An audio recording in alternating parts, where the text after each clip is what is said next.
Dober dan, dame in gospodje, spoštovani gostje, kolegi, lepo pozdravljeni na današnjem dogodku. Organiziramo ga kot že vrsto let, tradicionalno, skupaj Agencija Republike Slovenije za okolje in Slovensko meteorološko društvo.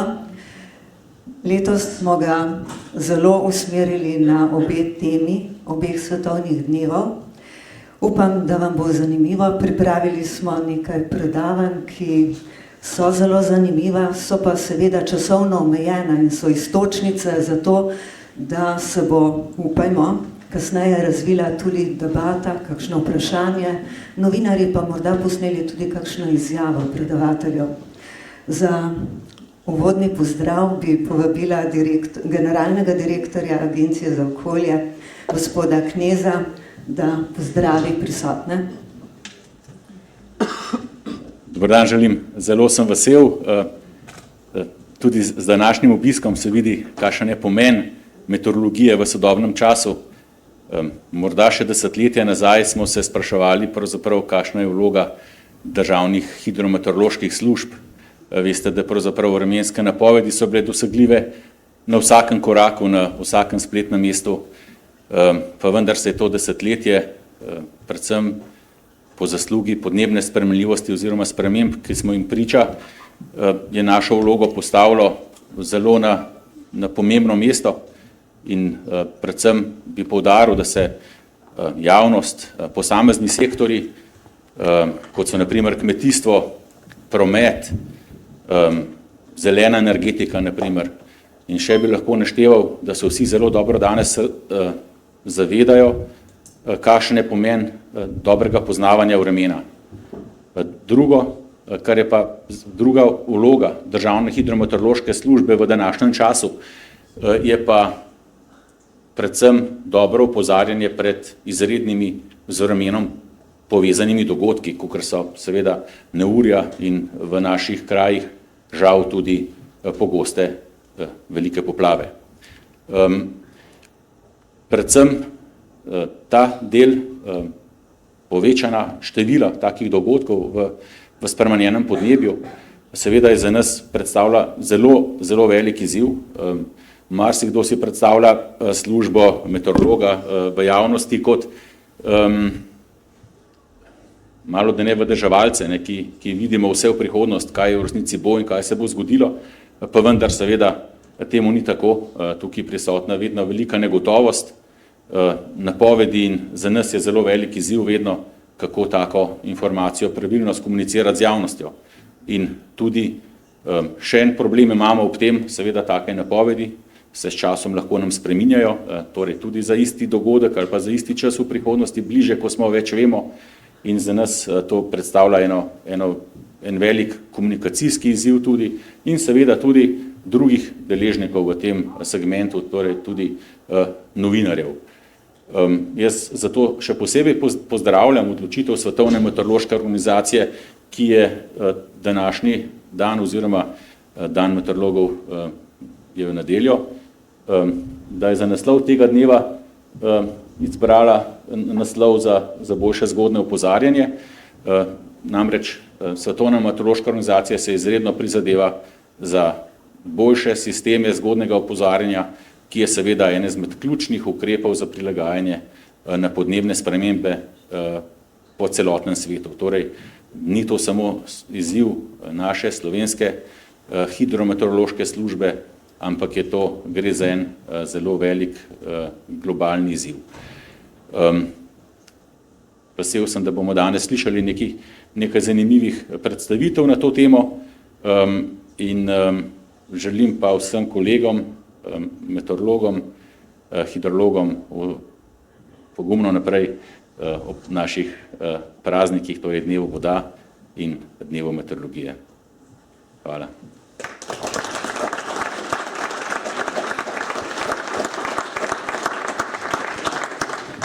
Najlepša hvala, res smo počaščeni, da ste si vzeli čas in se nam pridružili.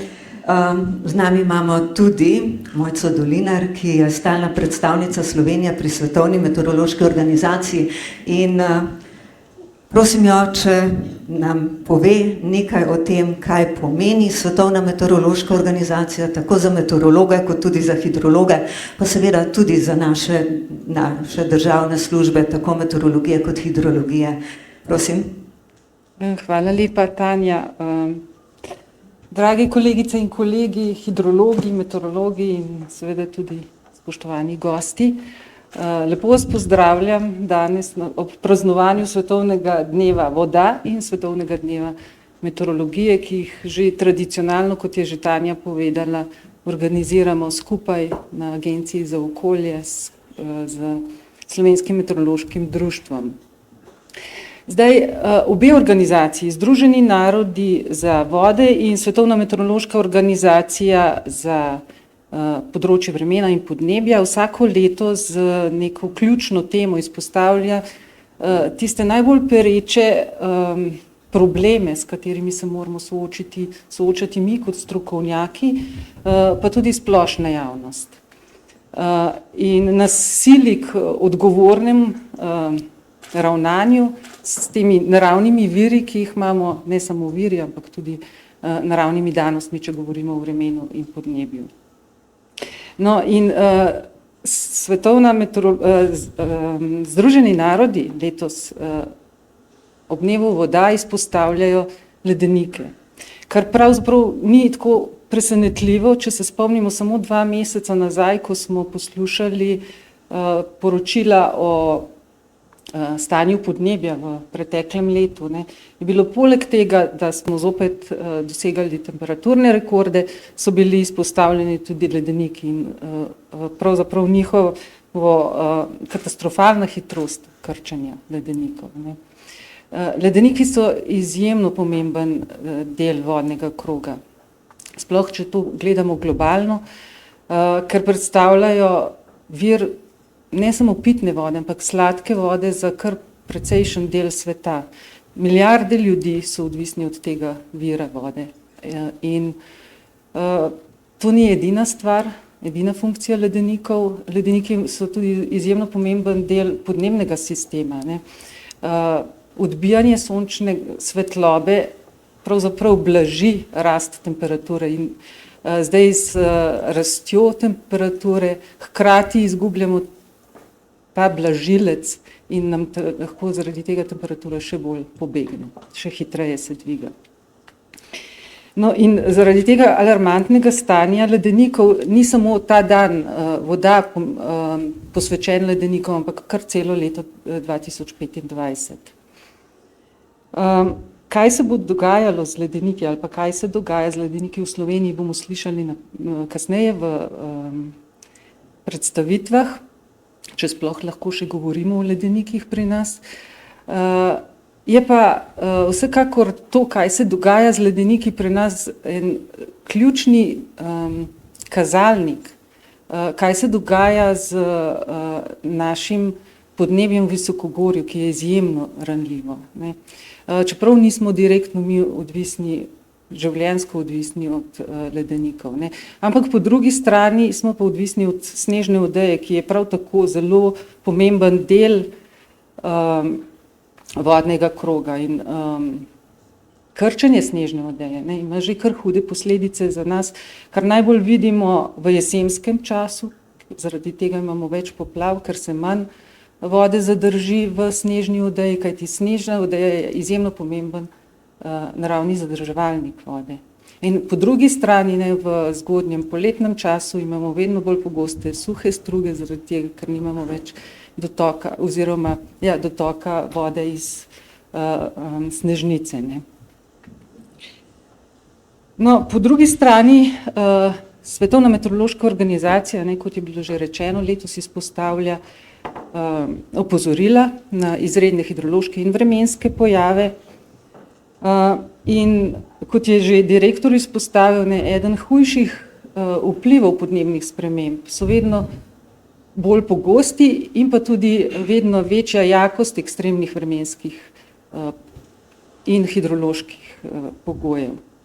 In ravno natančna, dovolj hitra in dobro tudi diseminirana, skomunicirana opozorila, so v bistvu en temeljnih ukrepov prilagajanja na podnebne spremembe.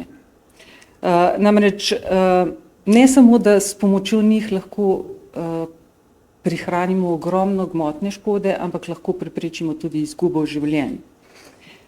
In ocene kažejo, da vsak vložen evro v prilagajanje, v opozorila se povrne vsaj 1,5-krat, ampak mnogokrat, mnogo večji je ta faktor, tudi do faktorja 10-krat, pa da ne govorimo o rešenih življenjih, ki jih lahko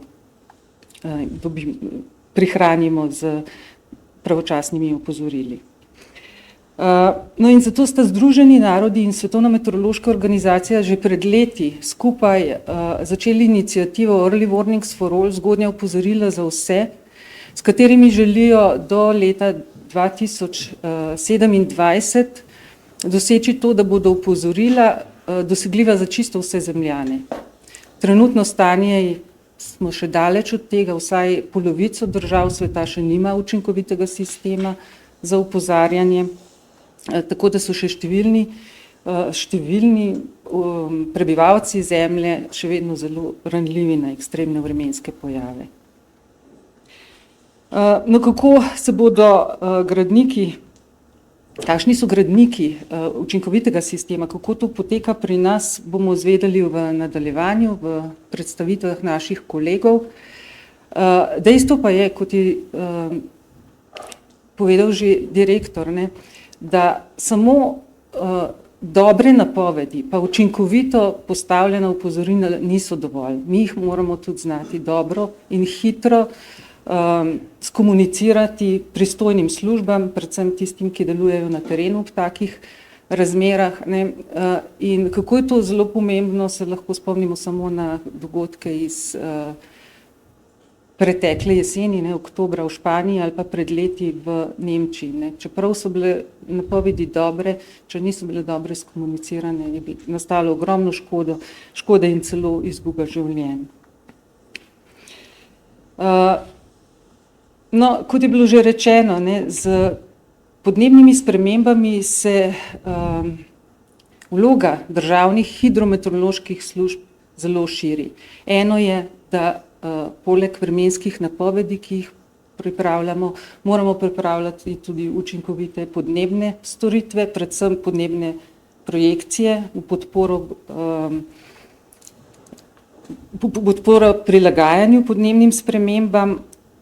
Drug zelo pomemben steber je pa seveda izdajanje opozoril in pri tem je zelo pomembno, da imajo državne meteorološke službe tudi ta uradni glas, se pravi, da so one pristojne za izdajanje opozoril. Menim, da imamo v Sloveniji zelo, smo lahko ponosni na dosežke hidrologije in meteorologije in vsekakor je ta dan, ko praznujemo, dan, ko lahko pogledamo te dosežke in hkrati tudi je to lahko izhodišče, da nekako razmišljamo tudi, kam iti v prihodnost, predvsem, da izboljšamo naše storitve za bolj varno prihodnost. Kolegom hidrologom in meteorologom čestitam ob tem dnevu vaše stroke. Vsem vam pa želim prijetno poslušanje. Jaz mislim, da bodo zelo zanimiva predavanja in vam želim še naprej lep dan. Hvala lepa.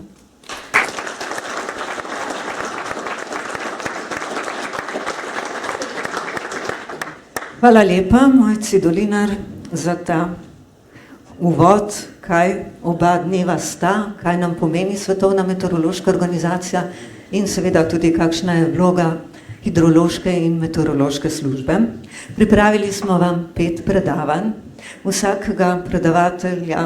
Vsakemu predavatelju smo dodelili samo 10 minut, zato ker spoštujemo vaš čas, ampak na koncu vseh 5 predstavitev boste imeli čas za vaše vprašanja, vaše komentarje, novinarji pa tudi za to, da posnamete kakšno izjavo. Prepričana sem, da vas bo predstavljeno zanimalo in bo zanimalo to tudi širšo publiko. Novinarji, vi ste pa tisti, ki nesete glas o naših storitvah, o naših informacijah v širšo javnost. Informacija, ki ne doseže potencialnih uporabnikov, je praktično brez vrednosti. Tako da se zavedamo, da je potrebno, da naše informacije in naše storitve dosežejo uporabnike in smo vam hvaležni za vašo pomoč pri tem. Zdaj bi pa povabila prvega govorca, to je Aleš Poredoš, ki nam bo predstavil to evropsko razsežnost opozoril in sistema Meteoalarm. Aleš, prosim. Hvala lepa, lep in sončen pozdrav vsem. V tem delu bi se radi sprehodili skozi zgodnje opozarjanje, značilnosti te dejavnosti, umestili v širši okvir pojavljanja neugodnih razmer, naravnih nesreč, odziva na njih in značilnosti njihovega obvladovanja. Sporočilo, ki bi ga radi posredovali, lahko povzamemo takole: neugodni naravni dogodki, nesreče so se vedno dogajali, vedno se bodo. Podnebne spremembe povečujejo silovitost in resnost nekaterih takih dogodkov. Ko vemo, kaj lahko pričakujemo in kako ustrezno ravnamo, lahko s prilagajanjem razmeram, pripravljenostjo in odzivom zaščitimo skupnosti, gospodarstva in rešimo ogromno življenj. In sistemi zgodnega opozarjanja imajo pri tem pomembno vlogo in pomagajo zagotoviti, da so skupnosti in posamezniki bolje pripravljeni. Zgodnje opozarjanje pomeni opozoriti dovolj zgodaj, da se lahko primerno odzovemo. Zahtevnost tega procesa spremlja človeštvo v bistvu že od vseh začetkov, kar dokazujejo tudi preproste poučne zgodbe, kot je na primer tista, ki jo pripisujejo Ezopu o nagajivem pastirju in volku. Se veste, pastir je imel nalogo paziti črede in opozarjati na nevarnosti. Zagledan v svoj dolgčas in ne, da bi se primerno zavedal pomembnosti svojega poslanstva, je sprožal false alarme in po nekajkratnih sicer ustreznih odzivih skupnosti je njihova reakcijska sposobnost upadla zaradi nezaupanja v verodostojnost sistema zgodnjega opozarjanja. No in v resnični nevarnosti je kljub ustreznim opozorilom sledil napačen odziv in je nastala resna škoda. Ni redko, da se na ogroženost odzivamo v nekakšnem začaranem krogu. Čeprav se nevarnost bliža, znamo biti preprosto ravnodušni. Ko začne kazati zobe, postanemo zaskrbljeni in ko se zadeve zaostrijo, nas lahko prestraši do te mere, da se niti ne odzovemo zares, ko mine, pademo nazaj v brezbrižnost. Ampak izkušnje nas učijo, da je za boljše obvladovanje nesreč pomemben proaktiven in sistematičen pristop k obvladovanju nesreč, tako da je skupnost bolje pripravljena na prihodnje dogodke, se zmanjšuje vplive naravnih nesreč, zaščiti skupnost in izboljša splošna odgovornost.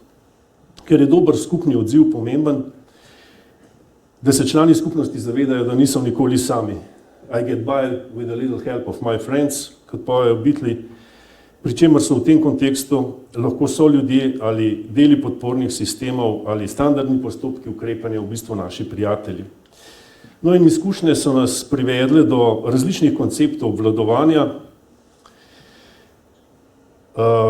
upravljanja z nesrečami. Eden takih konceptov je tako imenovan cikel upravljanja s tveganji zaradi naravnih nesreč, Disaster Risk Management Cycle, ki dejavnost cikla poskuša razdeliti na glavne faze oziroma stebre, ki imajo vsak zase svoje značilnosti.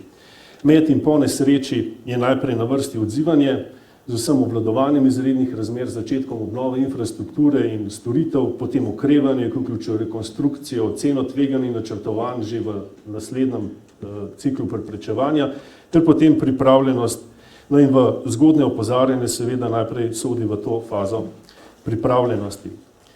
Seveda se je izkazalo, da moramo kot v zgodbi o pastirju in volku pri snovanju procesov zgodnjega opozarjanja upoštevati vrsto faktorjev, ki so poleg zgolj uspešnega prejema pomembne informacije povezani tudi s čisto človeškimi značilnostmi in, če hočete, našimi mentalnimi in psihološkimi procesi in lahko močno vplivajo na ustrezno odzivanje. Ne bom jih našteval, vidite jih sami, torej s tem dobrim obvladovanjem sestavnih delov in faz tega cikla izboljšujemo odpornost družbe na nesreče in hkrati boljša odpornost v drugi smeri pomeni tudi boljše obvladovanje. No, iz filozofije zdaj k primerom, kako so se v svetu v primeru nesreč lahko svet postane hitro globalna vas, v zadnjem času lotevalo obvladovanja in zmanjševanja tveganj za nesreče in njihove posledice. Če preletimo samo zadnjih dobrih 30 let, lahko kot pomembnejše faze mednarodne dejavnosti in povezovanja, predvsem pod okriljem Združenih narodov, izpostavimo sprejetje mednarodne strategije na začetku novega tisočletja, ter na to Hyogo akcijski okvir leta 2005 in njegovega naslednika 2015, Sendai okvir za zmanjševanje tveganj za nesreče. Oba se imenujeta po japonskih mestih, kjer sta bila sprejeta. Pri tem gre v bistvu za konsenzualno sprejete strateške načrte, torej dokumente, ki niso tako zavezujoči kot na primer sporazumi ali pogodbe. Hyogo akcijski okvir se s svojimi 5 prioritetami potrebnih dejavnosti osredotoča predvsem na krepitev odpornosti na nesreče. Glede področja pripravljenosti je pomembno, da so bili sistemi za zgodnje opozarjanje izpostavljeni kot ključne komponente za zmanjšanje tveganja nesreč. No, pri ocenjevanju tega akcijskega okvirja se je v naslednjih letih ugotovilo, da v svetu ni prišlo do res zaželenih rezultatov. Zato je sledila preusmeritev iz zaščite družbeno-gospodarskega razvoja pred zunanjimi pretresi na preoblikovanje v smeri trajnostnega razvoja za celovito obvladovanje tveganj. Sendai je torej nekakšen Hyogo plus dodan nabor skupnih standardov v nekako bolj celovitem okviru za delovanje. No in Sendai je tudi najobsežnejši mednarodni dogovor do zdaj o zmanjševanju tveganja za nesreče. Glede področja pripravljenosti pa je tokrat dodatno prepoznana pomembnost možnega medsebojnega vplivanja raznoterih vrst nevarnosti, naprimer istočasnih poplav, pa še potresi, istočasno močni vetrovi in podobno, in se zato spodbujajo sistemi za zgodnje opozarjanje na več nevarnosti, torej multi-hazard early warning systems, ter prepoznano pomembnost njihovega vključevanja v lokalne in državne politike, ter še dodatno priznavanje medsebojnost, povezanosti nesreč in podnebnih sprememb. Vse skupaj se je zrcalilo tudi v razpravah in prizadevanjih pod okriljem podnebnih konferenc, vse od časov Pariškega sporazuma do iniciative generalnega sekretarja leta 2022, ki je dobilo ime zgodnja opozorila za vse, early warnings for all, o čemer je že govorila direktorica. Iniciativa v središče prizadevanj postavlja integrirane sisteme za zgodnje opozarjanje, ki opozarjajo na več raznoterih nevarnosti in pri tem upoštevajo več raznovrstnih uporabnikov. Dejavnosti so razdeljene na 4 stebre, to je poznavanje tveganj za nesreče, spremljanje, napovedovanje in opozarjanje, zgoraj desno, razširjanje informacij in komunikacija in pripravljenost za odziv na vseh ravneh. Stebre na globalnem nivoju vodijo večje mednarodne institucije, Urad Združenih narodov za zmanjševanje tveganj za nesreče, Svetovna meteorološka organizacija, Mednarodna telekomunikacijska zveza in Mednarodna federacija Rdečega križa in SRPA, in pri tem sodelujejo seveda številnimi ostalimi globalnimi deležniki. Imajo vzpostavljene različne indikatorje za uspešnost povezanih dejavnosti, direktorica prej rekla, tu je še kar precej praznega prostora za pofilati, za dopolniti, za izpolniti. Rezultati teh prizadevanj po skupnem in bolj poenotenem delovanju so že vidni, marsikje delujoči sistemi za zgodnje opozarjanje po svetu, ne bi jih našteval, sami jih pogledajte v različnih koncih sveta, od globalnih vse do regionalnih, širše regionalnih, in obvladovanje, pripravljenost v svetu, sistemi za zgodnje opozarjanje, Sendai, early warnings for all, kaj je pomenilo pravzaprav predvsem za našo primarno dejavnost, za ARSO tudi, spremembo paradigme oziroma spremembo načina razmišljanja za hidrometeorološke službe. V kakšnem smislu? Da smo se nekako premaknili od zgolj ponudnikov napovedi in opozorili do proizvajalcev in to predvsem napovedi, ki temeljijo na vplivu, torej impact-based, in opozorila na podlagi tveganja, torej risk-informed warnings, kot se reče. Druga stvar, prevzemanje aktivnih vlog v vseh vidikih tega cikla obvladovanja tveganja. Ne samo na tem, bom rekel, našem primarnem nivoju, ampak vključevanje tudi v sodelovanju s ostalimi deležniki, od služb za reševanje, za zaščito, civilne zaščite, medijev in tako naprej. Do zagotavljanja boljših storitev podpore pri odločanju na podlagi tveganja in potem naprej jasno se razvoj in krepitve sistemov in tako naprej. Kako v Evropi odgovarjamo oziroma spremljamo tovrstne zadeve? Mreža evropskih državnih meteoroloških služb, ki predstavlja okvir za organizacije programov in potem sodelovanja na osnovnih dejavnostih vremena, podnebja, voda, se ukvarja z vzpostavljanjem in sodelovanjem glede opazovalnih sistemov, obdelave podatkov, raziskav, razvoja ter do naprednega napovedovanja in opozarjanja.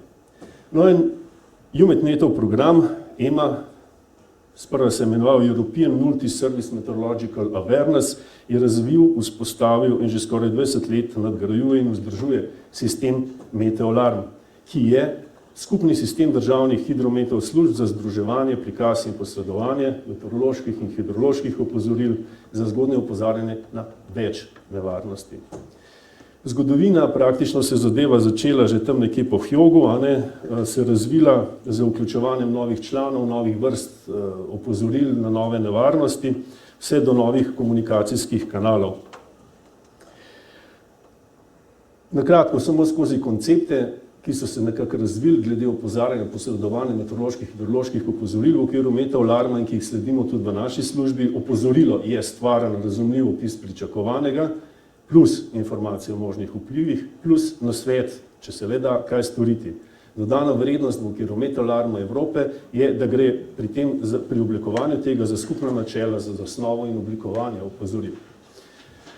V procesu nastajanja opozorilne informacije v odgovornih službah zadeve temeljijo v bistvu na redukciji relevantnih podatkov, ker teh podatkov, kot sami veste, je veliko v naši dejavnosti, potem presojanje, ali so pričakovani pojavi neobičajni, nevarni, koliko verjetni in ob upoštevanju potem možnega vpliva glede na ranljivost okolja in skupnosti in posledičnim potrebnim odzivom in priporočenim ravnanjem in šele potem posredovanju najbolj bistvenih informacij. Pri najbolj bistvenih govorimo, da poskušamo zadevo obvladovati v smislu informacijske piramide, najprej kako grozno je, kar sporočamo z barvo, kaj naj bi se dogajalo, kdaj, kje in potem dodatne podrobnosti. Sami dosežki, ker spoštujem vaš čas, Meteolarm je skladen z usmeritvami UNDRR, sem daj okvirja, torej da gre za regionalne opise možnih vplivov in nasvete za ravnanja. Desno vidite primer, recimo iz Srbije, v preteklih dneh. Razširjanje diseminacije opozoril v standardnem CAP formatu ponovnim uporabnikom in mednarodnim ponudnikom informacij, praktično že na Googlovih gumbih in urah, lahko dobite, če ste že kje posredovane notificatione, kakšne opozorila, ki v bistvu izhajajo iz CAP-ovega alert huba, kot se reče, središča za posredovanje opozoril, ki pa jih dajo lokalne, državne in tako naprej meteorološke in hidrološke službe. Bistven pri vsem skupaj je bil skupen razvoj teh konceptov opozarjanja, tako da smo v bistvu prišli do delujočega in preizkušenega sistema zbiranja, posredovanja opozoril, ki izvirajo iz posameznih državnih služb, kot smo rekli, in so usmerjene na možne vplive. Ponuja vpogled recimo regionalne neugodne razmere, tamle je primer spodaj levo, ko bi samo s posameznimi informacijami državnih služb dobili slabši vpogled, kaj zares dogaja. To je eden dosežkov, ne rabim ga komentirati, 37 jezikov, pa predvsem tudi oblikovanje strokovne skupnosti, sodelovanje z ustreznimi institucijami glede zaščite in reševanja tudi na evropskem nivoju, prenos izkušenj in znanja tudi v Svetovno meteorološko organizacijo.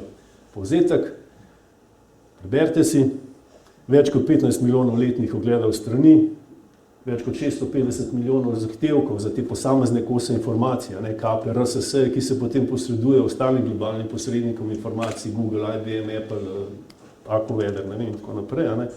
Možen doseg evropskih državljanov, čez 600 milijonov, ravno tako migracije, torej turisti, na ta način lahko dosežejo, da samo povzamem, delamo skupaj za boljše opozorila, krepimo globalno sodelovanje in poskušamo doseči ljudi, ko je pač to najbolj pomembno. Partnerji pri tem so se kar namnožili, kot vidite, za javnost, posredovalci, za mednarodne organizacije, svetovne meteorološke, reševalne organizacije, za logistiko, privatni sektor, za voznike, za posebne storitve. Kje najdemo, kako uporabimo, obiščite stran. Marsikakšna zadeva se bo seveda še morala izboljšati, tako glede vizualizacije kot kakšnih drugih stvari, ampak že zdaj je precej nekako uporabna. Skratka, Sistemi zgodnjega opozarjanja imajo pomembno vlogo in pomagajo zagotoviti, da so skupnosti in posamezniki bolje pripravljeni. Hvala.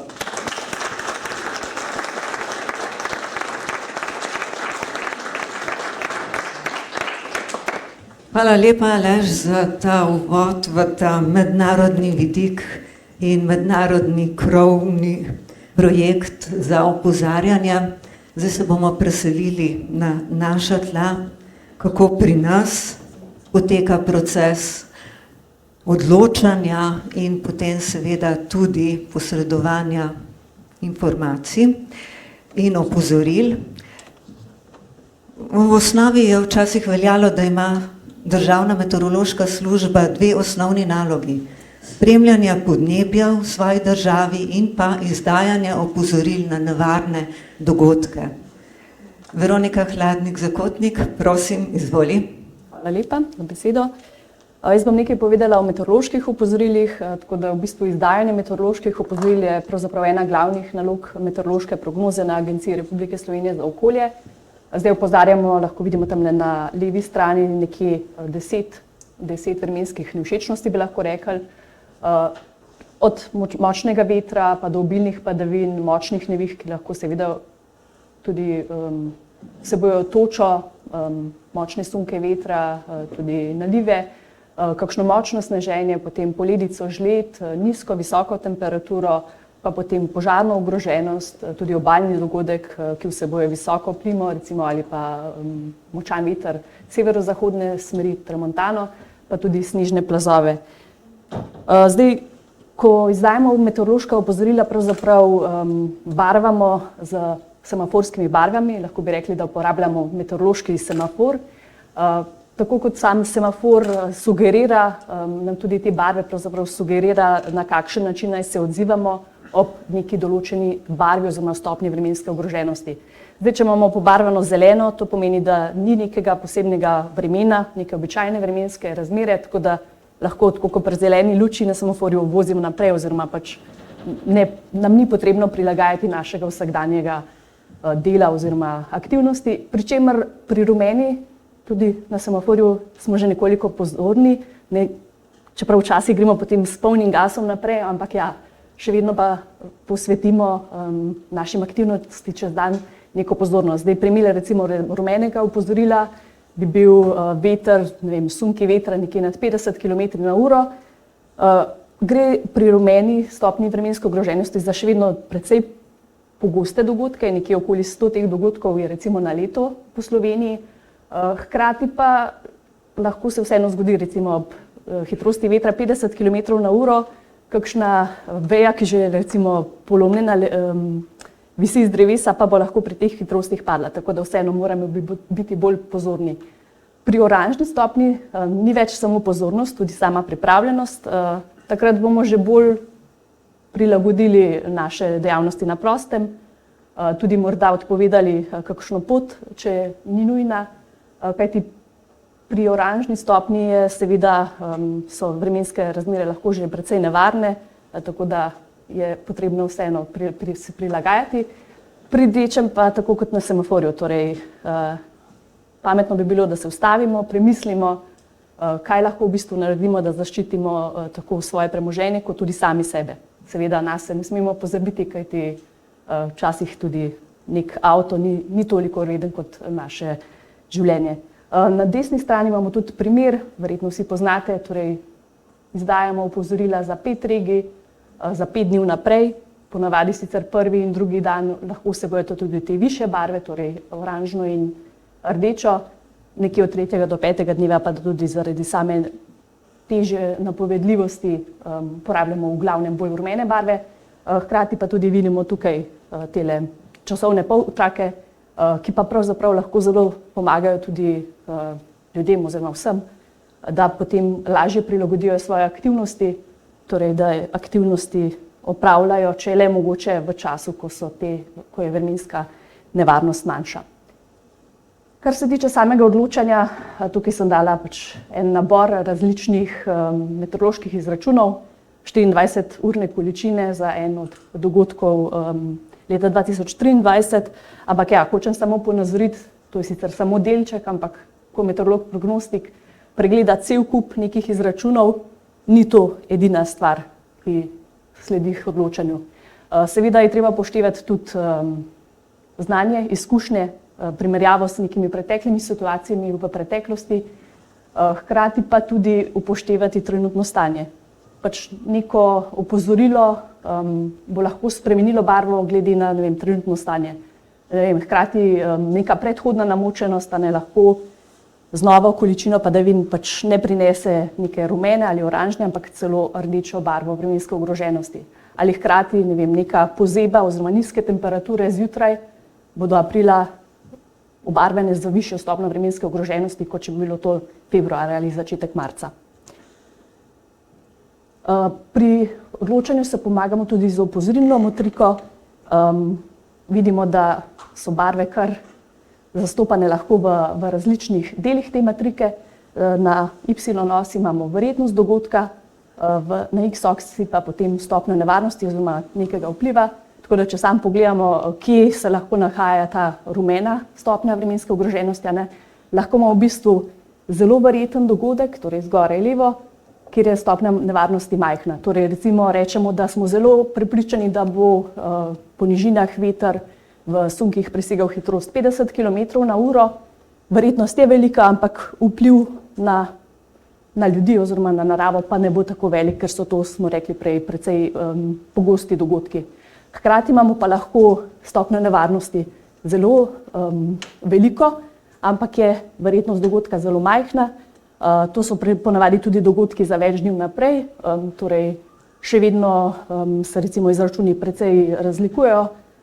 Hkrati lahko, ne vem, recimo primer, ne vem, močnega sneženja čez 4 dni, ampak je napoved še tako negotova, da bomo obarvali za nekaj dni naprej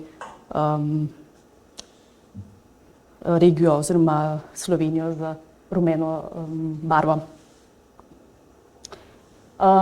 Kadar se potem odloča glede opozoril, se običajno sestavi tudi potem skupina prosob, proces skupinskega odločanja. To vsebuje seveda operativnega prognostika, potem strokovnjaka za klimatologijo, strokovnjaka za numerično modeliranje vremena, pa potem, če je aktualen nek padavinski dogodek, tudi kolege z hidrološke prognoze, če je možna poseba, potem predstavnika oddelka za meteorološko podporo kmetijstvu, pa seveda tukaj nisem napisala tudi kolega predstavnika za stike z javnostmi, kajti zelo pomembno je, ne samo, da informacija gre, ampak da tudi je pravzaprav enotna, tako da je zelo dobro, če je ena oseba, ki potem posreduje informacije o opozorilih javnosti. Zdaj, glede samega obveščanja, če imamo torej običajne razmere, zeleno stopnjo vremenske ogroženosti, izdajamo zgolj splošne napovedi v besedi, tudi v sliki. Kadar imamo rumeno stopnjo vremenske ogroženosti, potem dopolnimo to s tem deloma opozorilnim delom, pri čemer se seveda obarva dele Slovenije z rumeno barvo, tudi se uredi te časovne poltrake, ni pa pri rumeni barvi še besedilnega opozorila, ta se potem pojavi šele, kadar imamo nevarne razmere, torej oranžno stopnjo vremenske ogroženosti. Takrat je potem tudi tega informiranja nekoliko več, torej informacije o opozorilu vidimo cel kup preko radija, televizije, družbenih omrežij, elektronskih sporočil, pač grejo in do civilne zaščite ostalih služb, pa seveda do medijev in do splošne javnosti. Kadar pa je izdana najvišja stopnja vremenske ogroženosti, torej rdeča, pa se potem doda še novinarsko konferenco, kjer se pa res poskuša še bolj enotno, skupinsko obveščati javnost tudi o samem razponu možnega dogajanja, potem morda nekoliko bolj se primerja sam dogodek s preteklimi dogodki, tako da ljudje tudi dobijo neko celovito informacijo, kako nevarne razmere lahko pričakujejo v naslednjih dneh. To bi bilo pa vse.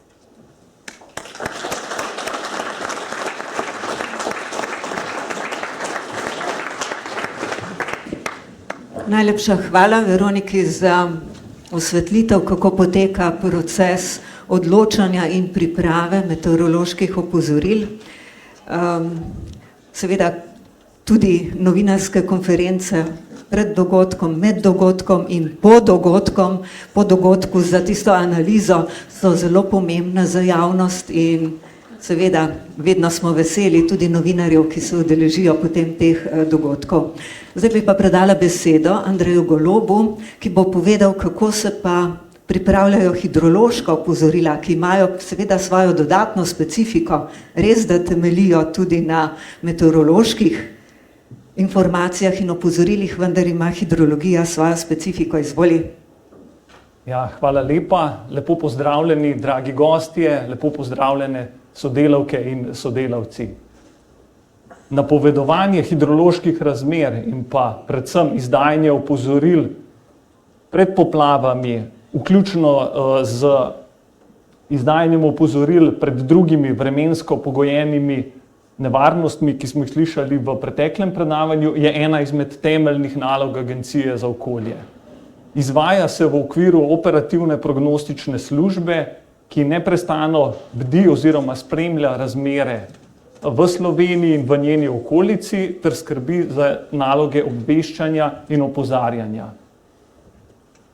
Pred poplavnimi dogodki in med njimi izdajamo in pa posodabljamo naša opozorila ter smo v stalnem stiku in v obveščanju služb na področju zaščite in reševanja, tako na državni kot regionalni in pa lokalni ravni. S tem ima Agencija za okolje tisto ključno vlogo, da vzpostavi pred samim dogodkom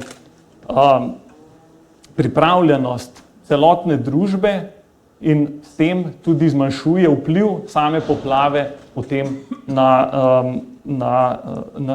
med samim dogodkom.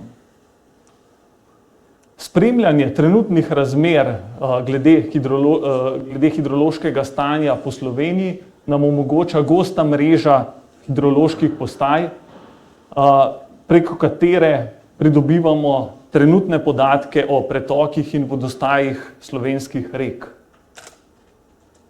Poleg tega, da so to neprecenljivi podatki za hidrološko službo, so seveda ti podatki prav tako ključni oziroma zelo pomembni za splošno javnost in pa za vse praktično službe, ki delujejo na področju voda, saj iz vidika ukrepanja in spremljanja poplavnega dogodka omogoča, da v vsakem trenutku vidimo, kakšno je stanje pri nas in se pravi, kakšna je dinamika naših voda. Prav tako na javno dostopni karti vidimo, ali je pretok oziroma vodostaj na posamezni postaji med dogodkom že dosegel katero izmed visokovodnih vrednosti. Te visokovodne vrednosti so določene z analizo preteklih poplavnih dogodkov in nakazujejo sledeča stanja. Se pravi, pri preseženju prvi visokovodni vrednosti na rečnem odseku v okolici merilnega mesta že lahko pride do manjših poplav, manjših težav. Pri drugi stopni so poplavljene nekatere ceste in ogroženi morda nekateri objekti, no pri preseženi tretji stopni pa je lahko poplavljeno že večje število objektov, takrat govorimo že o obsežnih poplavah. Sedaj se pa pomaknimo v spremljanje oziroma napovedovanje razmer v prihodnosti. Pri tem primarno uporabljamo naše hidrološke modele, gre za lastno razvite hidrološke modele, ki so združeni v tako imenovan hidrološki prognostični sistem Agencije za okolje. V samem jedru tega sistema so hidrološki in hidrodinamični modeli, ki na podlagi empiričnih enačb, fizikalnih enačb simulirajo v bistvu naše celotno naravno okolje oziroma naš vodni krog. In z vhodnimi podatki, med katerimi so seveda najpomembnejše padavine, izračunava pretoke rek v prihodnjih dneh. No, ker vreme in pa vode seveda ne poznajo meja, je na našem področju ključno medsebojno oziroma meddržavno sodelovanje in na tem področju smo, se lahko pohvalimo, zelo uspešni. Prognostični sistem Agencije za okolje vključuje tudi čezmejna porečja reke Soče, reke Drave, Mure in pa Kolpe. In delovanje teh sistemov je mogoče le s tem, da imamo vzpostavljeno dobro medsebojno sodelovanje in izmenjavo podatkov.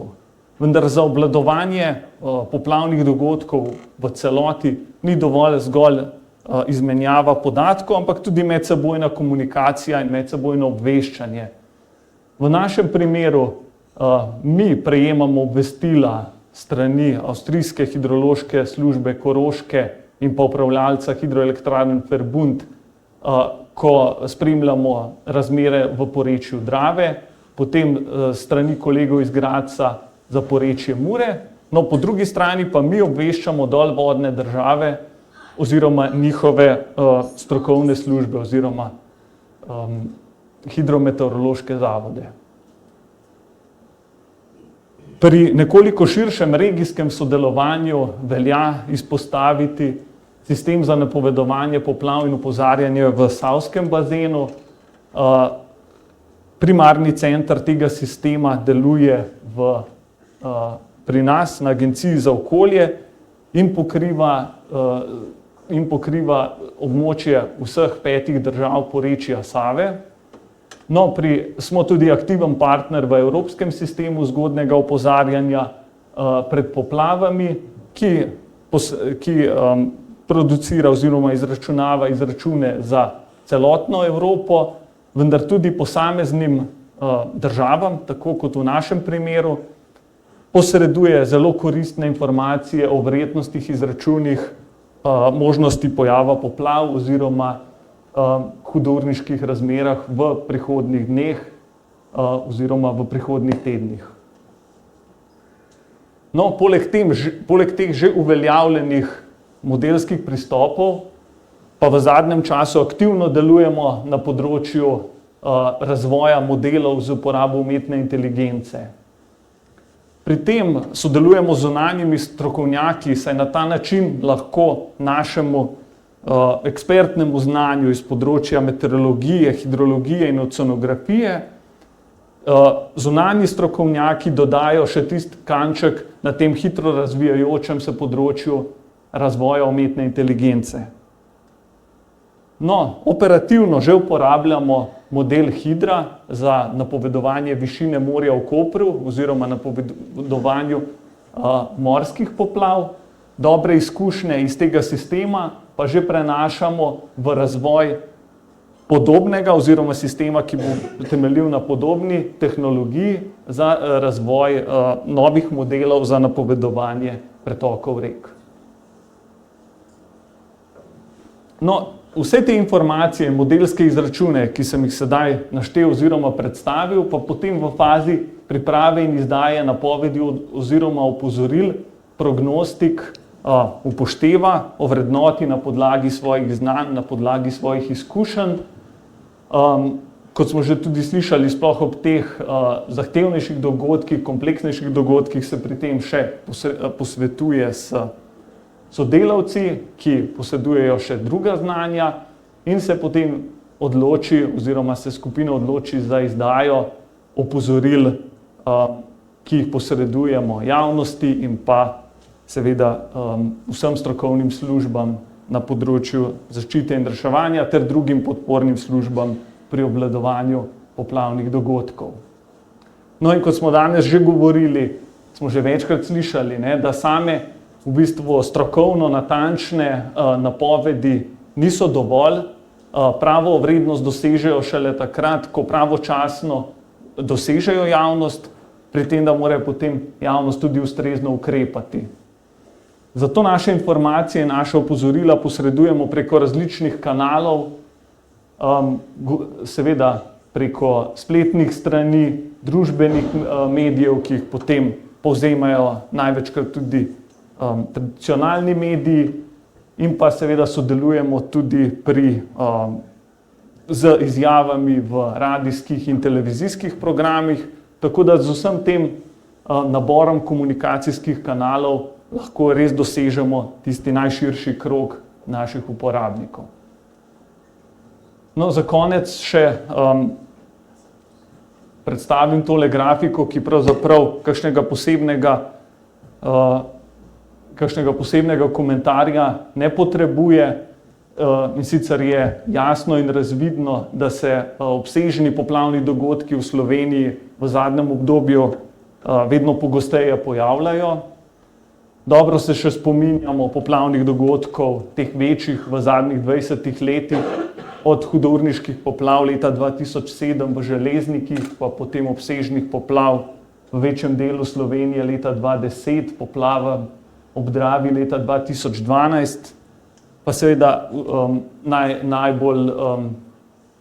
najmočnejši spomin pa je seveda še vedno na katastrofalne poplave izpred 2 let.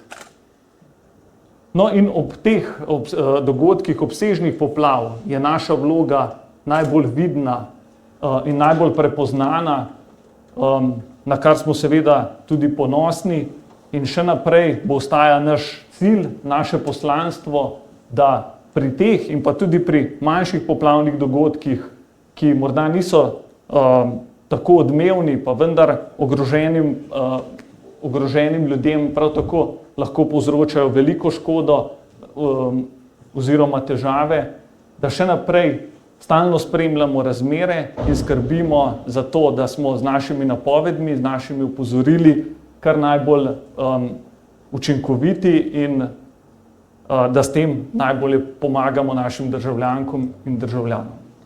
Hvala.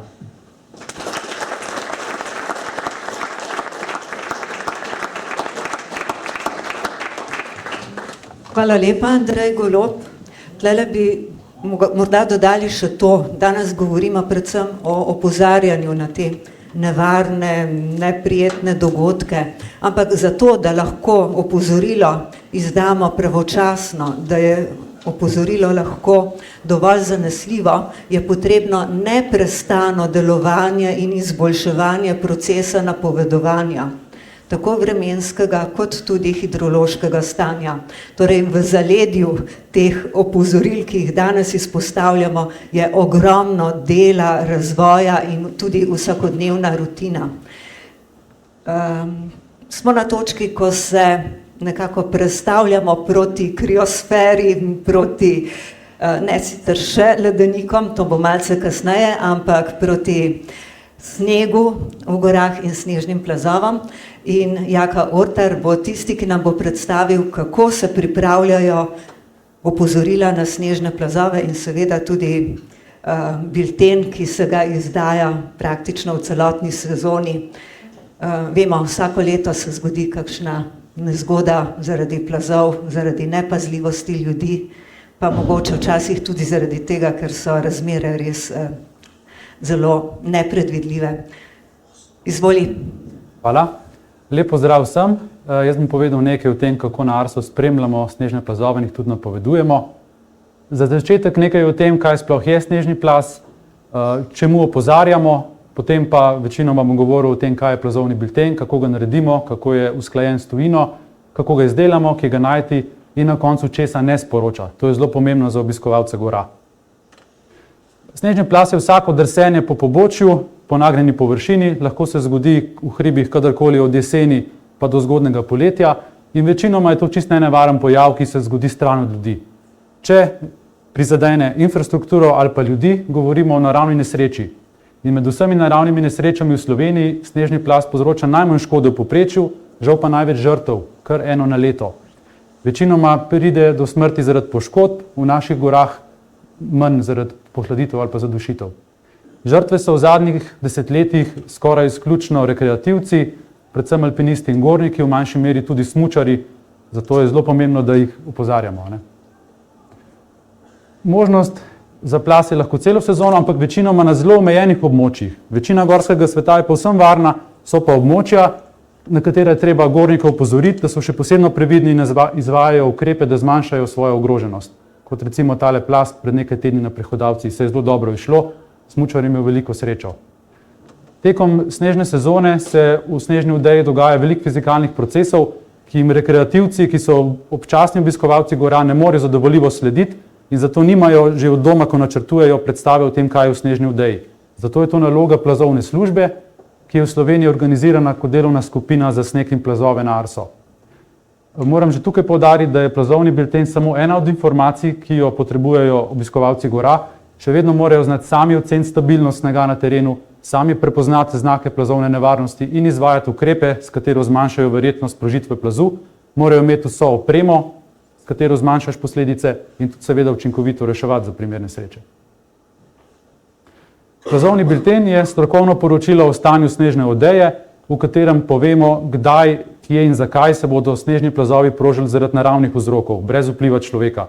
Poudarimo pa tudi, na katerih območjih je verjetno zaradi človeka še posebno velika in zakaj. Pripravljamo ga 3-krat na teden, če so razmere zelo nevarne ali pa če se tekom tedna razmere spremenijo, napoved spremeni, izdamo tudi izredni bilten. In kadar je razglašena velika nevarnost, je to opozorjeno tudi v splošni vremenski nevarnosti pri opozorilih. Bilten je usklajen s tujino, na evropski ravni to usklajuje Združenje evropskih plazovnih služb, katerega članica je tudi Arso. Usklajene so tako sestava biltena, postopek izdelave, potem plazovni problemi, kot bom v nadaljevanju pojasnil, in vsa merila, ki jih potrebujemo za določitev stopnje in izdelavo biltena, so usklajena. No, doslej smo biltene po skupnih standardih izdelovali vsak s svojimi orodji, vsaka plazovna služba po Evropi v svojem programu ali pa v svoji aplikaciji. No, zdaj smo pa pristopili tudi mi k skupni enotni platformi, tako da bodo tudi evropske službe počasi vse uporabljale enako orodje za izdelavo, s čimer bo olajšana komunikacija, izmenjava mnenj, napovedi. Informacijska piramida ponazarja, kako se informacije o biltenu sledijo. Na začetku so najbolj splošne, enostavne, ki jih lahko razume vsak obiskovalec gora, to je stopnja od 1 do 5. Na naslednji stopnji opredelimo, kje se bo predvidoma pojavila ta nevarnost in kdaj. No, na 3. nivoju pa so plazovni problemi, ki povedo, zakaj prihaja do te nevarnosti. Evropska 5-stopenjska lestvica je najbolj osnovna stvar pri snežnih plazovih. Določamo jo za del gorstva ali pa za celo gorstvo, za višinski pas, recimo v visokogorju, v sredogorju, pa za čas dneva. Predvsem spomladi se dogaja, da se nevarnost poveča tekom dneva zaradi sončevega obsevanja. Recimo, take stvari mi opozorimo. Obiskovalci gora morajo seveda poznati točne definicije posameznih stopenj, zato da vedo že vnaprej, kje bojo najbolj, ali pa kako načrtovati turo. In to si lahko preberejo na spletnih stranih Arso ali pa tudi na spletni strani Združenja plazovnih služb. Če pa ponazorim na praktičnem primeru, recimo, da je naš cilj tale lep zasnežen Kucelj, radi bi šli tja smučati. Pri 1. stopni bomo zelo težko, pa z veliko smole, prišli na rdeče območje, kjer se bo sprožil snežni plaz. Pri 1. stopni se da zelo varno priti do cilja. Pri 2. stopni moramo že vedeti, kje so tista nevarna območja, ki se jim moramo izogniti, ali pa če se jim ne moramo izogniti, moramo tam izvajati ukrepe, da zmanjšamo verjetnost sprožitve, recimo večjo medsebojno razdaljo. Pri 3. stopni je nevarnih območij že tako veliko, da moramo pogosto, zamenjati cilj ali pa opustiti cilj. No, pri 4. stopni nam pa še zelo malo možnosti ostane. To je pa dan za obisk toplic ali pa česa v dolini.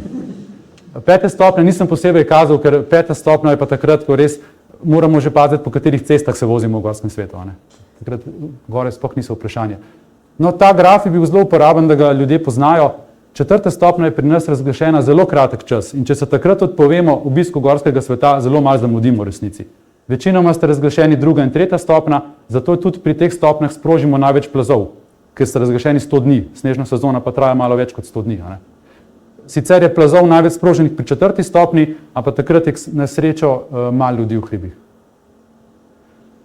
Potem določimo plazovna mesta in čas, kot sem prej omenil, določimo smeri neba, na katerih je lahko bolj nestabilen sneg, ali pa obdobje dneva in opredelimo plazovne probleme. To so pa pojavi ali pa procesi v snežni odeji, ki povzročajo, da ta ni več stabilna in se bo ob našem pritisku lahko sprožil snežni plaz. Te stvari je tudi zelo uporabno, da ljudje poznajo, ker ko v napovedi povemo, da je recimo nevaren predvsem napihan sneg, potem lahko ljudje vedo, če je napihan sneg težava, bom lahko že na pogled ocenil, ker se ta sneg razlikuje že na pogled včasih, tam je nevarno, če grem pa malo bolj desno, pa ne bo nevarno. Nekaj besed še o tem, kako pripravimo bilten. Najprej naredimo temeljito analizo stanja snežne odeje. Zelo pomembni so vhodni podatki iz terena, recimo popisi snežnih profilov, preizkusi stabilnosti snežne odeje, opazeni snežni plazovi in opisi ljudi, ki so bili v hribih. Pregledamo posnetke spletnih kamer, ki nekatere posnamejo plazovita območja. Uporabljamo tudi podatke samodejnih vremenskih postaj in numerični snežni model, ki nam celo zimo modelira sestavo snežne odeje za posamezno točko. To je recimo primer za Karavanke, za 1,5 metra debelo snežno odejo, posamezne barve ponazarjajo določen tip kristalov. In glede na tako sestavo mi lahko ocenimo, na kateri globini se lahko plaz sproži, in od tega je pa potem tudi odvisno, kakšne posledice bo imel. Ko imamo enkrat izhodiščno stanje v snežni odeji, pogledamo še, kakšne so vremenske napovedi za naprej in kaj nam numerični snežni model obeta, in na podlagi tega prepoznamo plazovne probleme. Mi torej bilten izdelujemo, gremo v obratni smeri, kot je informacijska piramida. Mi štartamo od spodaj. Najprej predvidimo, kateri plazovni problemi se lahko pojavljajo v hribih, potem ugotovimo, kje se bodo pojavljali in kdaj, in na koncu s pomočjo evropske matrike določimo še splošno stopnjo nevarnosti. Glede na to, najprej, koliko je stabilna snežna odeja, koliko bojo plazovi pogosti in kako veliki bojo. Če ponazorim na primeru prejšnjega vikenda, ko je v gorah zapadlo zelo veliko novega snega, smo ocenili, da bo stabilnost snežne odeje zelo slaba, to je takrat, kadar se plazovi prožijo sami od sebe, brez človekovega vpliva. Potem smo ocenili, da bo plazov veliko, ker je res padlo zelo veliko snega, in na koncu še, da bodo plazovi veliki. Prevideli smo edino, da ne bojo ekstremno veliki, to so pa tisti, ki sežejo do cest popolnoma v dolini.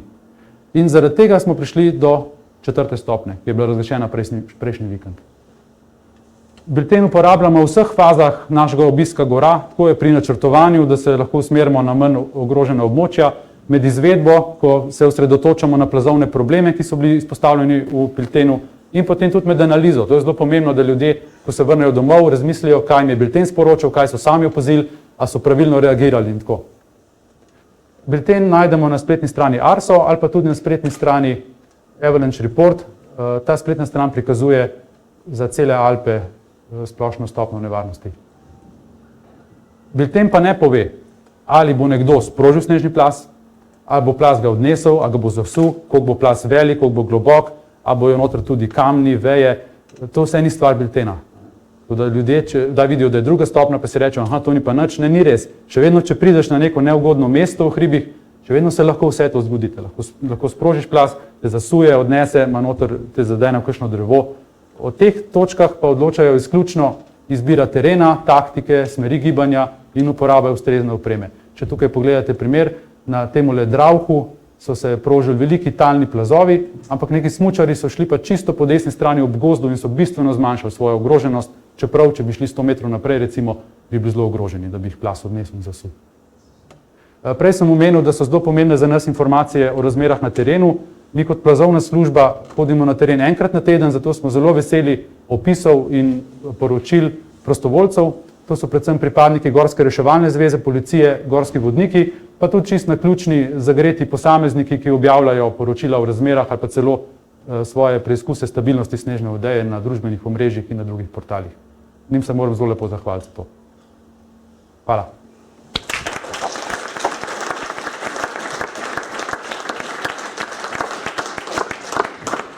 Hvala lepa, to je bil Jaka Ortar in pa snežne razmere in snežni plazovi v gorah.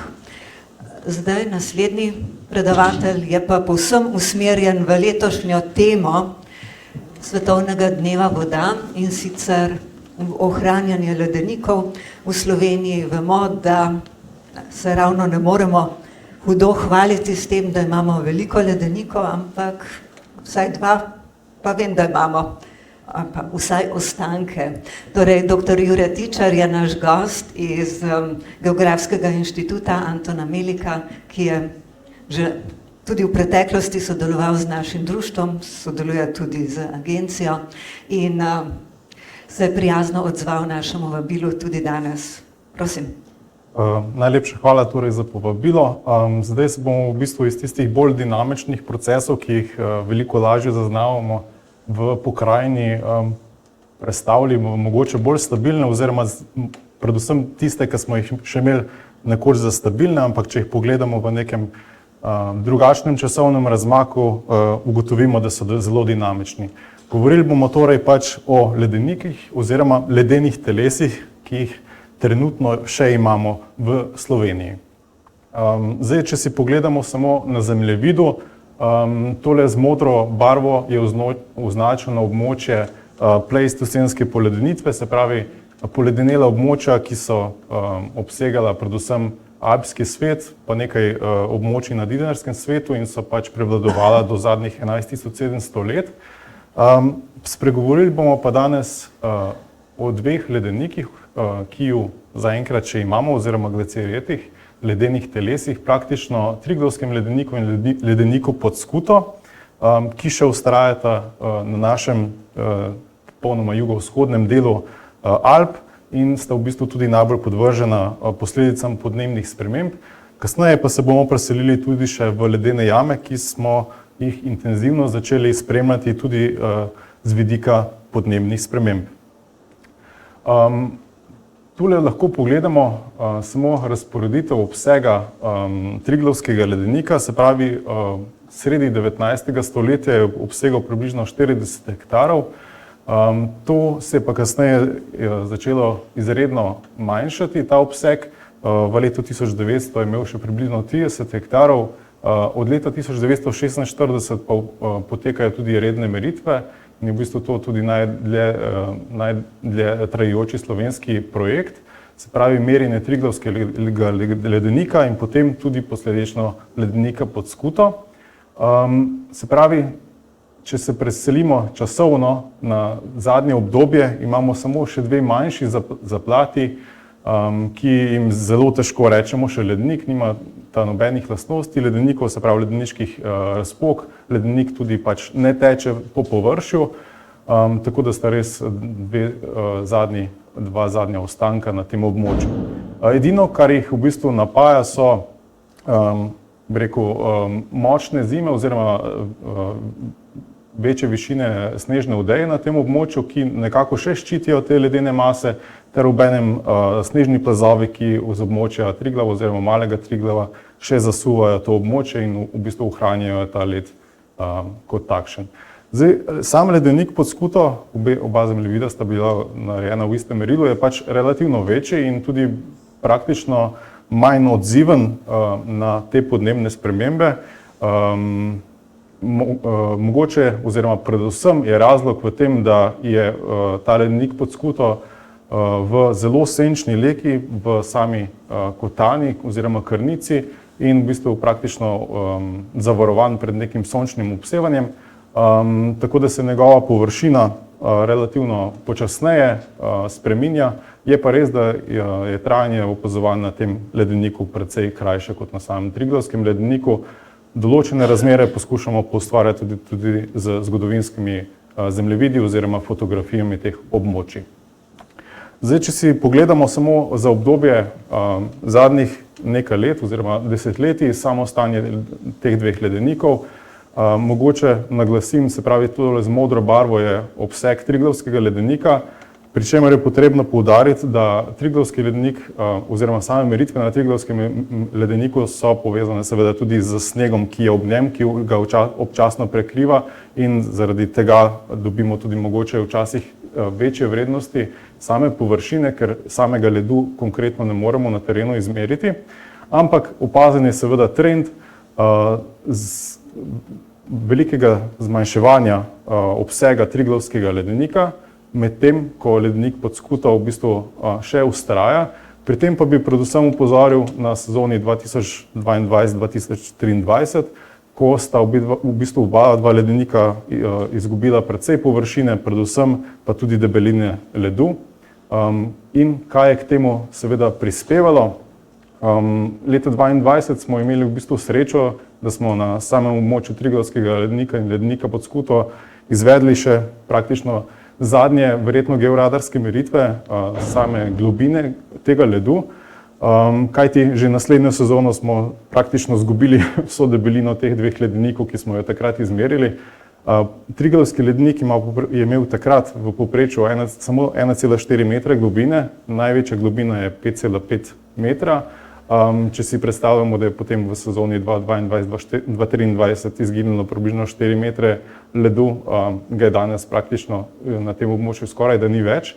Medtem ko je ledenik pod Skuto malce debelejši, takrat je imel 4,9 metrov v povprečju oziroma 9,5 metrov maksimalno. Če pa pogledamo sam volumen, ki je predstavljen tukaj, je pa velikostni razred v bistvu teh dveh ledenikov očiten.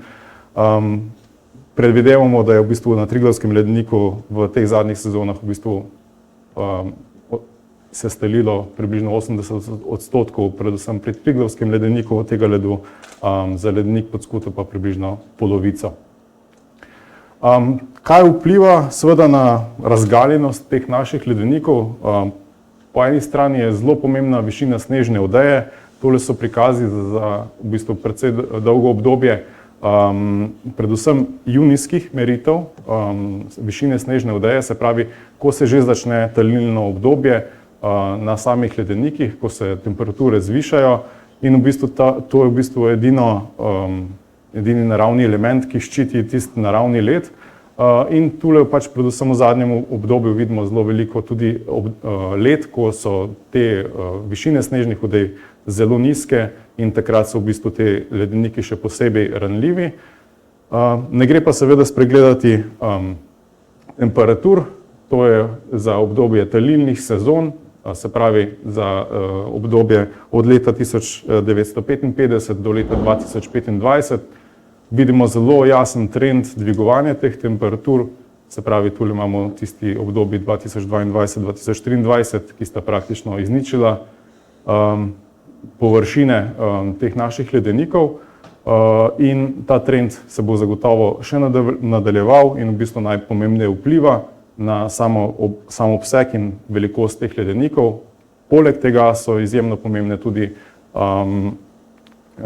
poletne padavine, ki predvsem prispevajo za svojo toploto k pospešenemu taljenju. Zdaj, na drugi strani smo se vprašali tudi, koliko časa že obstaja ta Triglavski ledenik. V bistvu smo naleteli na take ledeniške skorje pod samim ledom, se pravi, ko se led umika, pod sabo pušča tudi neke dokaze o svojem obstoju v preteklosti. Te vzorce smo tudi datirali. Verjelo se je, da je v bistvu ledenik v bistvu posledica tako imenovane male ledene dobe, ampak z temi datacijami, ki so bili starejši od 20.000 let, po drugi strani so pa te sedimenti izjemno občutljivi na samo erozijo in bi praktično izginili v nekaj 100 letih, dokazali, da je v bistvu ta ledenik na Triglavu predvsem tu vztraja vse od pleistocena, se pravi od ledene dobe. Na teh ledenikih smo na sreči zopet leta 2022 izvajali še vrtanje ledu, ki je sedaj v obdelavi, v bistvu rezultati, predvsem z vidika izotopske analize ledu, se pravi, da poskušamo poustvariti pretekle klimatske pogoje na tem območju, obenem pridobiti tudi podatke, kar se tiče starosti ledu. Mogoče kot zanimivost, v tem ledu smo s pomočjo radiogenih izotopov izločili tudi plasti, v katerih smo zaznali obdobje jedrskih poskusov in predstavljajo približno obdobje leta 1955. Zdaj se bomo pa na hitro preselili še v ledene jame, ki jih pač imamo v Sloveniji. V Sloveniji je seveda registriranih več kot 15.000 jam, ampak skoraj 230 jam je pač opredeljenih tudi kot jame z stalnim ledom. Ta led v bistvu je pa poleg površinskega ledu lahko tudi zelo pomemben indikator preteklih podnebnih vzorcev, obenem pa tudi samega odziva na podnebne spremembe. Zaradi tega smo pač pri našem inštitutu tudi pripravili en obsežen projekt, kjer v bistvu poskušamo popisati profile teh ledenih jam v Sloveniji, predvsem z nekim laminiranim oziroma vodoravnimi plastmi tega ledu, ki omogočajo analize starosti. Podrobno tudi v bistvu preučiti, kako se ta led v teh jamah obnaša, kaj se dogaja z klimo v samih jamah in kakšne so geokemične značilnosti tega ledu. Led sam vzorčiti in ga potem predvsem analizirati z vidika izotopskih, geokemičnih, bioloških, pa tudi predvsem izvajati datacije tega ledu v jamah, ker nas zanima starost, odkot ta led je in v katerih pogojih je praktično nastajal. Zdaj, trenutno stanje ledu, se pravi to, kar se dogaja danes, spremljamo v zadnjih 10 letih tudi v podzemlju, v bistvu spremljamo izjemno zmanjševanje količine tega ledu. Mogoče poudarim, v enem izmed prispevkov je bilo omenjeno, da se v ledenih jamah temperature spreminjajo z hitrostjo približno, oziroma dvigujejo s hitrostjo približno 0,2 stopinje na desetletje, kar je približno polovica počasneje kot na površju, ampak rezultati so v ledenih jamah zelo podobni. Samo analizo stanja ledu spremljamo s pomočjo starih načrtov, zgodovinskih fotografij, obenem pa trenutno stanje merimo tudi z lidarskimi meritvami, obdobnimi lidarskimi meritvami, ki nam omogočajo natančno 3D modeliranje samega prostora in spremljanje razlik v posameznih obdobjih. Omenim naj še predvsem podzemno mikroklimo. Tole smo zelo natančno izvajamo monitoring tako temperature zraka, temperature skal, temperature ledu na različnih globinah in obenem spremljamo tudi dinamiko vodnega toka skozi kraško podzemlje. Se pravi, na površju želimo zajeti padavinske dogodke z dežemeri in obenem merimo tudi temperature tega dežja. Ti podatki načeloma niso dostopni. Po drugi strani nas pa zanima, kako v bistvu te tople padavine, predvsem poletne, lahko vplivajo na raztapljenje ledu v samih podzemnih jamah. Zanima nas seveda tudi pretok zraka skozi te jamske sisteme, predvsem v obdobjih med prehodi, med poletjem in zimo. Se pravi, mogoče izraziti tak graf je, poleti so relativno stabilne razmere v samem podzemlju, temperatura narahlo narašča, medtem ko zunaj zelo niha. Ko pa v bistvu dobimo neke nižje temperature, se ta vdor hladnega zraka v teh jamah zgodi in takrat v bistvu imamo sploh območje, v katerem lahko podzemni led v jamah nastaja. Izpostavim naj še v bistvu tale del, ki se nanaša praktično na pretekle podnebne vzorce. Se pravi, v teh ledenih jamah, 3 izbranih ledenih jamah, aktivno vzorčimo led, dokler ta seveda v jamah še obstaja. V snežni jami na Radohi, v Ivačičevi jami na Kredarici, ki se nahaja tik pod meteorološko postajo, in potem tudi v veliki ledeni jami v Paradani na Trnovskem gozdu, kjer smo v bistvu vzeli že več kot 2400 vzorcev in natančno preučujemo izotopsko in geokemično sestavo tega ledu. Upam, da bomo lahko rezultate v bistvu kmalu tudi objavili. Obenem pa z datacijami organske snovi lahko te podatke koreliramo tudi s starostjo samega ledu. Sodelujemo aktivno z Inštitutom Jožef Stefan, ki je tudi partner v projektu, pa tudi z Ameriško univerzo, ki je že dolgo časa vpeta v te naše raziskave.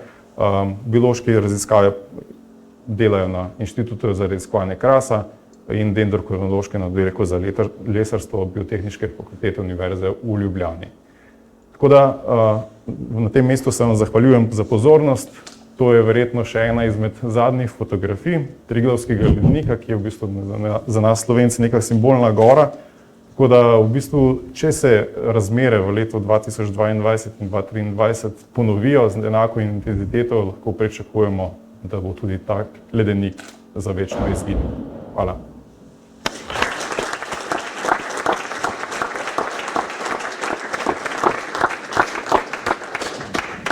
Hvala lepa, to je bilo še zadnje izmed predavanj, ki smo jih pripravili. In zdaj je še čas za vas, draga publika, za vaše vprašanja našim predavateljem.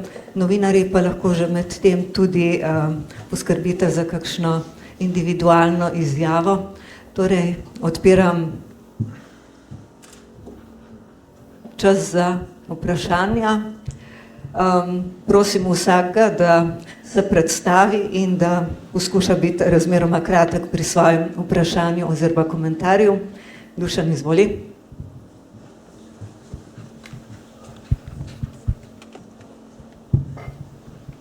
Hvala lepa. Moje ime je Dušan Hrček. Sem vesel, da sem tukaj, ker sem bil vrsto let zaposlen v tej hiši, potem pa vrsto let v Ženevi, v Svetovni meteorološki organizaciji, v sekretariatu. Svetovna meteorološka organizacija je dala naslov, če rečemo v angleščini, Early Warning, Closing the Gap. Kaj to pomeni? To pomeni, da treba pogledati, čeprav smo dobri, kaj nam še manjka. Seveda smo dobri. Tudi v Svetovni meteorološki organizaciji sem zvedel, da je Slovenija dobra v zaščiti in reševanju. Problem pa je, da smo precej slabi v preventivi. No in tukaj ima Svetovna meteorološka organizacija orodje, ki ga tudi na agenciji zelo dobro poznajo, to je sezonska napoved. Sezonska podnebna napoved. Leta 2022 je bila napoved vroče in zelo sušno poletje. Imeli smo hudo sušo, imeli smo požare. Napoved je bila znana, uporabniki te napovedi niso razumeli in niso znali ukrepati. To je bilo tudi danes rečeno. Problem ni, da nimamo informacije, problem je, da ko informacijo imamo, moramo informacijo razumeti in potem moramo znati ukrepati. Takrat, leta 2022, ni bilo poskrbljeno za zaloge vode. Leta 2023 je bilo ravno nasprotno, vroče in mokro poletje, se pravi hude poplave. Zdaj, če bi znali ukrepati, bi očistili vodotoke, mogoče bi prišparali celo kakšno milijardo evrov. Zdaj, closing the gap. Moje priporočilo je, dajmo to preko pobudo, da pogledamo, kaj nam manjka, razširi tudi na preventivo v Sloveniji, kajti za leto 2025 je objavljena že sezonska napoved za poletje. Lahko si pogledate, v ponedeljek je bilo objavljeno na spletu, Evropski center za srednjeročno prognozo vremena je objavil tudi besedilo, ne samo tiste, bi rekel, grafe, ki se ljudje potem ne razumejo, zakaj gre. Torej, poletje 2025 bo nadpovprečno z vročinskimi valovi. Takšna napoved, je to ni 100% napoved, ampak pomembno je, da se na to poletje pripravimo. Hvala lepa. Ja, hvala, Dušan. Bomo o tem še organizirali kakšen poseben dogodek in se pogovarjali o vročinskih valovih in tudi o uporabi sezonskih napovedi. Spoštovana publika, še kakšno vprašanje, komentar? Predavanja so bila zelo zanimiva, vsebinska, tako da a so vam vse povedali, vas ne zanima prav nič več. Če ne, bi rekla, da smo v okviru Slovenskega meteorološkega društva pripravili še kavo, čaj in pa mogoče kakšen keks, če si postrežete ta čas in še mogoče izmenjate kakšno besedo skupaj z predavatelji. Sicer bi se jaz najlepše zahvalila predavateljem, no nekateri so že zunaj z novinarji, dajo izjave. Prav tako najlepša hvala generalnemu direktorju agencije in pa Mojci Dolinar, stalni predstavnici Slovenije pri Svetovni meteorološki organizaciji, za vajen prispevek v začetku dogodka. Seveda najlepša hvala tudi vam, cenjena publika, brez vas dogodka ne bi bilo. Oziroma bi bilo zelo žalostno, da se naši predavatelji pripravljajo in potem ni nikogar. Tako kot običajno bomo objavili tudi posnetek na našem YouTube kanalu. Zdaj bi vas pa povabila tamle v kotu, je nekaj, postrežite si, je kava, možnost čaja, tudi nekaj keksov, kakšen bonbon. In seveda uživajte naš Svetovni dan voda in Svetovni dan meteorologije v ta konec tedna, torej v soboto in nedeljo. Hvala, da ste prišli.